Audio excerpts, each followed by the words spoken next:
change. Yeah.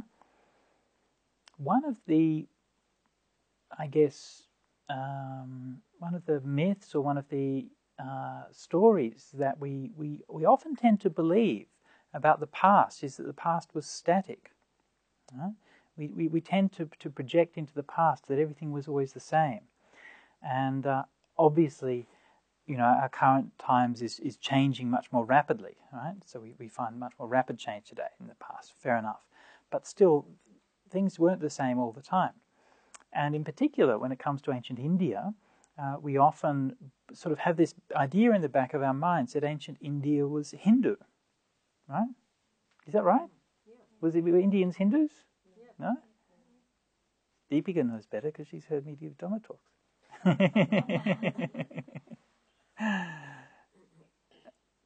Right? So we have this idea that Hinduism's always been there, right?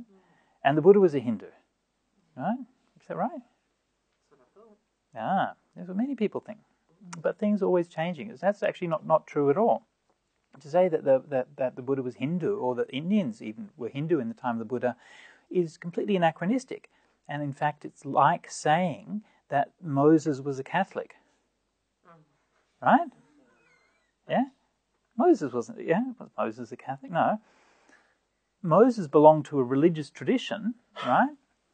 Which evolved and changed and transformed and became Catholicism, and which is a part of that thing. So, yes, obviously there are religious traditions which are part of what we call Hinduism, right? They're not disconnected. But what we understand of as Hinduism today didn't even remotely exist in the time of the Buddha. Yeah? So, if you look at specific examples of things, like, for example, if say that worship in temples, right? There was no temples. Yeah? Worship of Krishna, not heard of. Shiva, not heard of. Vishnu, not heard of. Ganesh, not heard of. Rama, not heard of. And so on. So all of these major gods in Hinduism are either completely unknown, or else maybe they're mentioned as minor deities once or twice here and there, but they're certainly not kind of the dominant focus of worship that they are today in contemporary Hinduism.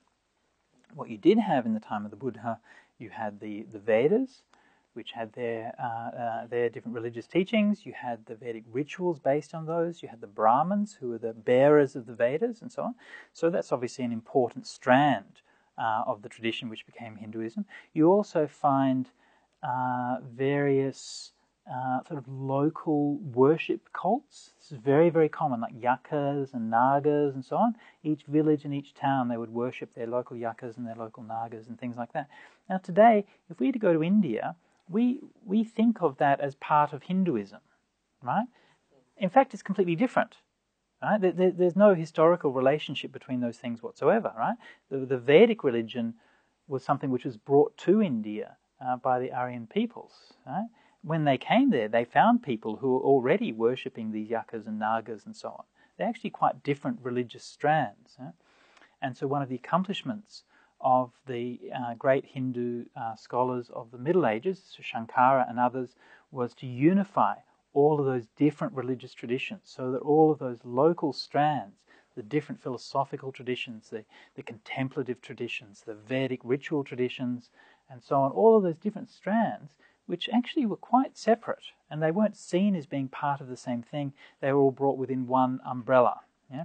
And that synthesis happened around 5th, 6th, 7th, 8th centuries. So it's 1,000 years after the Buddha. And it's that synthesis which we call Hinduism. Right? And that synthesis didn't exist in the time of the Buddha, even though many of the elements, not all of the elements, but many of those elements did exist. Yeah?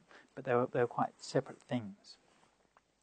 So if you hear somebody saying the Buddha was a Hindu, then this is just anachronistic. It's obviously, in one sense, the Buddha's family would have been practicing the local religious rites, we assume, right? We assume that in Kapilavatthu, like anywhere else, they probably had their local spirits who they'd do maybe ceremonies for the harvest and so on and so forth.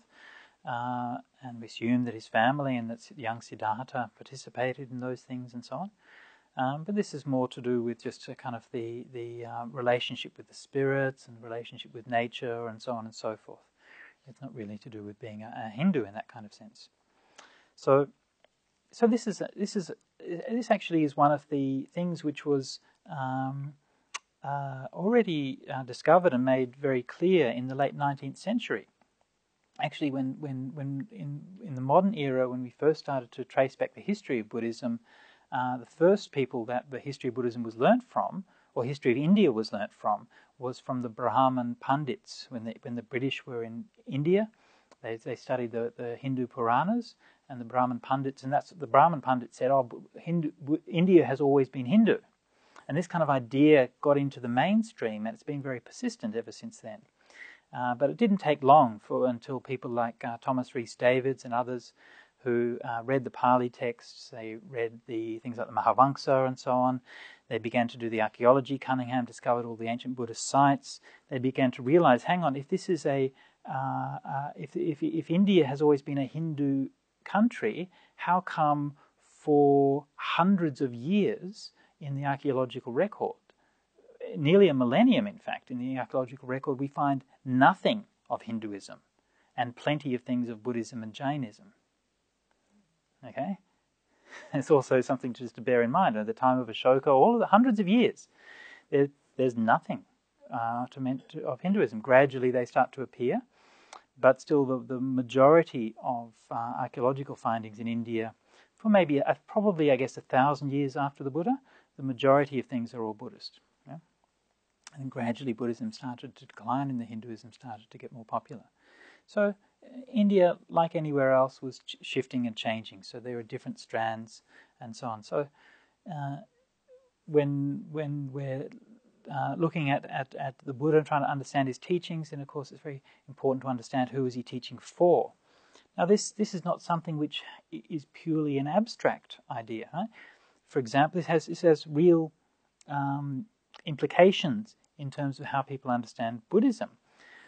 And just as one example of that is a common argument which you'll hear is that the Buddha taught rebirth, right? Because that's what everyone believed. Yeah, everyone believed in rebirth, right? So the Buddha just adopted this Hindu idea and taught this Hindu idea of rebirth, right? This is what some people will argue. Now, if you know the historical situation, you know that, well, that's a bit silly, right? It wasn't Hindu for a start. In fact, the culture at the time of the Buddha was extremely diverse. And this is one of the things that we learn from looking at the early suttas. Right?